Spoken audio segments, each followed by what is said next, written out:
This class is for anybody looking to learn or enhance their skills with Fibonacci retracements. It is recommended you at least have a basic understanding of technical analysis and have a firm grasp of concepts such as candlestick charting and charting patterns. Fibonacci retracements are extremely helpful for analyzing charts of all kinds. They can be applied to a wide range of market conditions and be adapted to various trading and investing strategies.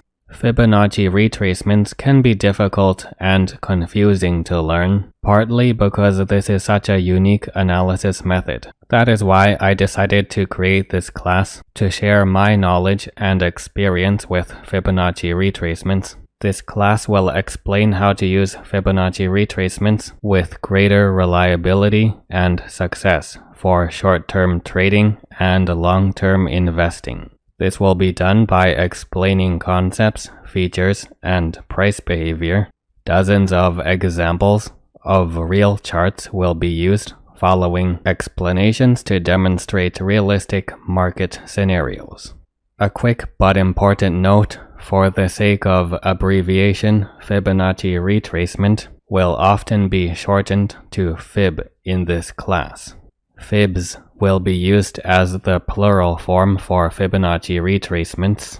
The specific Fib numbers that will be covered will be 0, 0.236, 0.382, 0.5, 0.618, 0.786, and 1.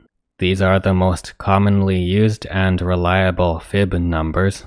This class will not cover Fibonacci extensions or other Fibonacci-based instruments and techniques.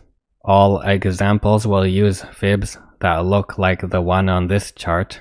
Keep in mind the examples in this class are from 2018 or earlier, and the main focus will be on stocks, particularly American stocks, since a large portion of global finance is still American-based or connected. However, there are also examples of other markets outside the United States and other markets such as Forex, commodity futures, and cryptocurrency. After all, Fibonacci retracements, like technical analysis in general, can be widely applicable regardless of the market, time frame, or time period.